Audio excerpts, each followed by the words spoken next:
still working with 1 point perspective. In this video, we are going to look at some very specific examples to start working with the principles that we've used.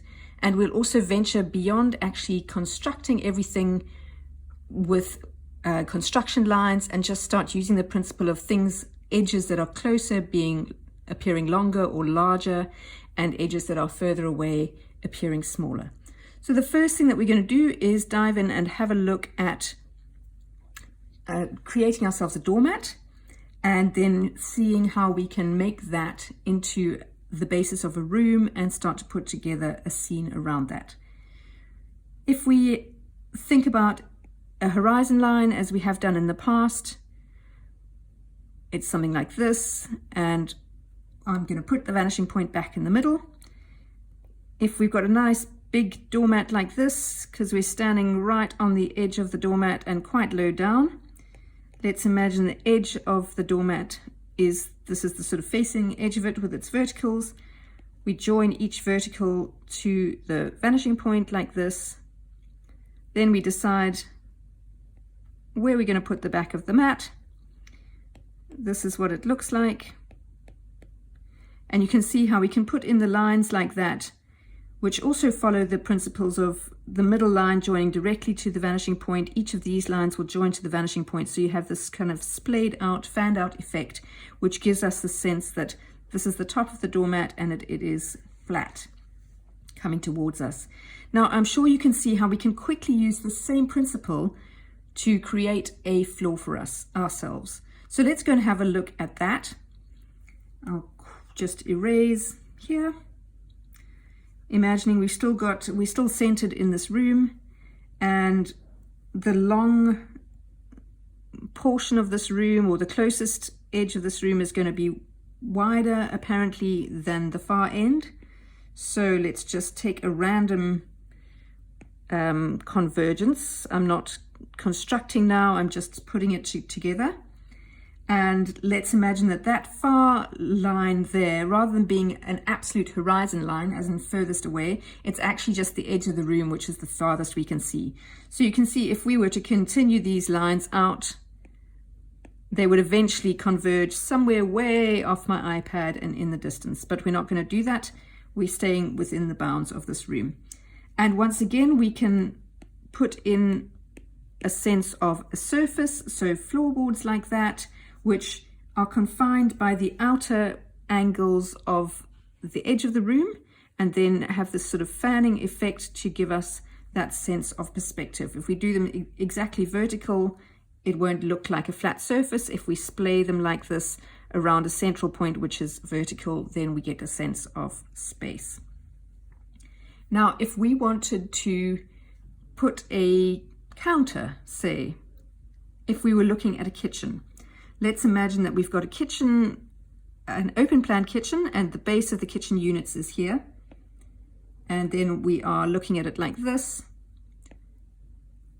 And we are still looking down on it slightly. We can create the kitchen counter like that. This will be the vertical side of it, say that's a kind of an island. And this is again the surface, a working surface. So there are quite easy ways to create a sense of a space. If I wanted to, I could pull all of this down a little bit and make this into a bench. So let's say this is kind of like a box bench, and I want to put my character sitting on it. Let's put the knees like this, feet, body, hands, this hand next to the person, and there we've got a human sitting on the edge of a box seat. So it's not that difficult to put your character in some sort of a context like this. Let me go in and erase a few of the construction lines just so that you don't have too much confusion for your eyes. So I'm going to get rid of these ones behind here, which was our original edge of the room. And here where the floorboards that I put in originally now cross into the box that I've created. And now you can see we have this box going on. So quite simple to create some sort of a box bench, or if we wanted to make it into something which had legs, let's say it's a little bit more sophisticated. So rather than just being sitting on a box, I could do this.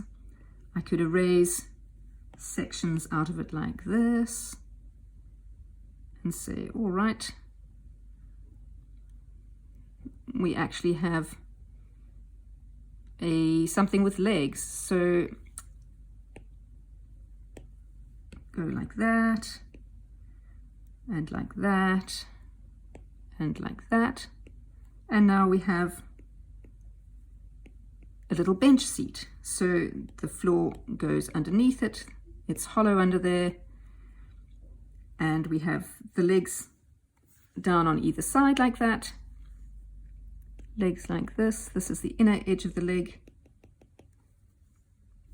Vertical side of the bench, top of the bench where the person is sitting. So you can see that this box construction is very, very versatile for us. And as we play around with it, which I really encourage you to do, you can mix and mingle actual construction where you're linking to a vanishing point to something where you're just using that principle of the front edge of my bench is going to be longer, apparently, than the back edge, because the back edge is further away. So I know that these side edges need to appear to converge so that this is a shorter line. That's the principle that we're always using in perspective, and it serves us well to start thinking and feeling our way through it rather than having to calculate our way through it with exact construction. So the final thing that I want to do is show you how to draw a table. So often people want to draw things like a character sitting, working at their computer, or a character in a restaurant, maybe eating a meal or something like that, and also a ladder back chair. So let's imagine we have got a table and we're looking side on, our character is sitting at the table. So let's draw ourselves a desk. Principle being this is the closest edge, which we know is going to have to be the longest. And we're going to have some legs coming down like this. Put the legs like that, make them squared off a little bit. And we know that the far edge of the desk is going to be narrower. So let's do that and that. And then if we want to put the computer on it, let's make the computer really close to this end. Same principle again. The computer's closest edge to me is going to be narrower than the far edge. So we can do that, and that's kind of what's going to be happening with the keyboard. And then we know that this edge, if we open the computer up wide, this closest edge is going to be a little bit longer than the further edge. So that's the screen. So that's the computer screen.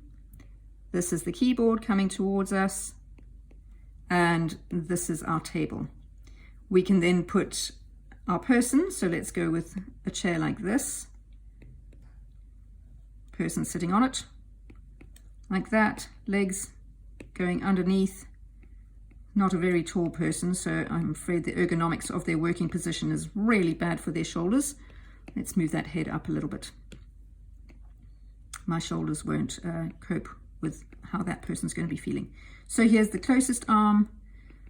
There's the further, well, there's the body in between, and the further arm, just the forearm sticking out. Person sitting there looking down at their computer. They really need a computer stand, don't they?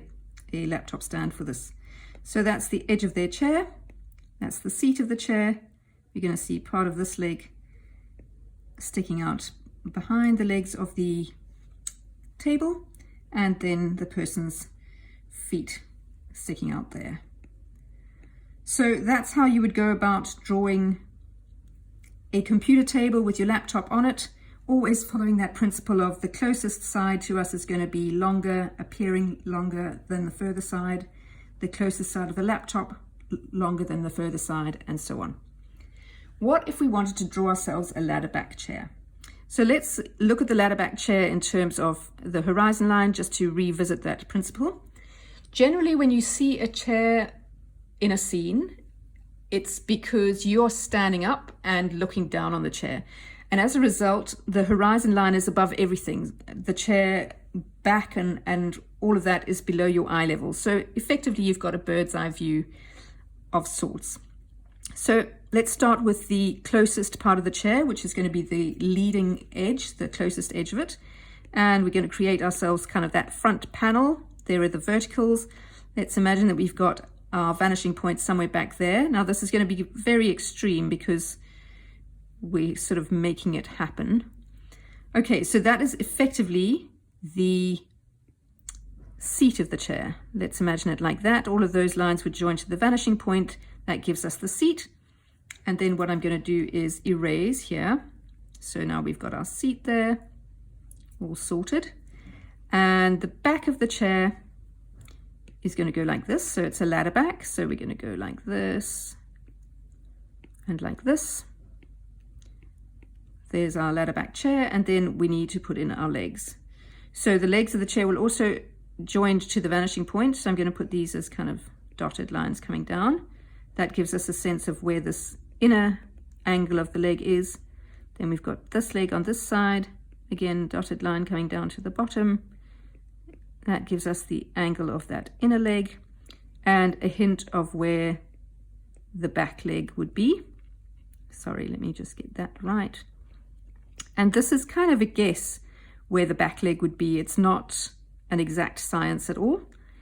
It can be, but as I say, we're not architects or interior decorators, so we're not as concerned with the exactitude of creating our furniture. We just want to be able to troubleshoot mostly when we're copying, because you can copy a lot of this perspective from a reference and then just troubleshoot when you're trying to figure out, oh, something's not long enough or short enough.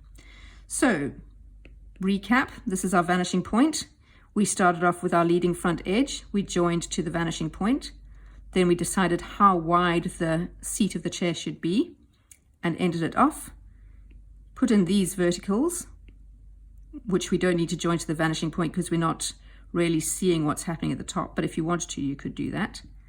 And then down here, if we put in the legs and then a dotted line joining to the vanishing point, just to get a sense of the leg like that. And if it's a squared off leg, you're going to have a slightly angled inner leg like that. And then the hint of the back legs, which are just part of them is visible, and they appear to be shorter than the closer legs because they're further away. So those are the things that I was aiming to cover. We were looking at how we can very quickly and simply create a doormat, create a rug, a floor, tiles, those kinds of things, how we can put a counter in, how we can create a bench or a box seat and then hollow out the box seat to turn into a bench with legs just at the ends, pop our character on it. Then we went in and had a look at how we could draw a computer as someone sitting at a desk. So long edge, shorter edge at the back, long edge of the computer, keyboard, shorter at the back, and then our chair like that.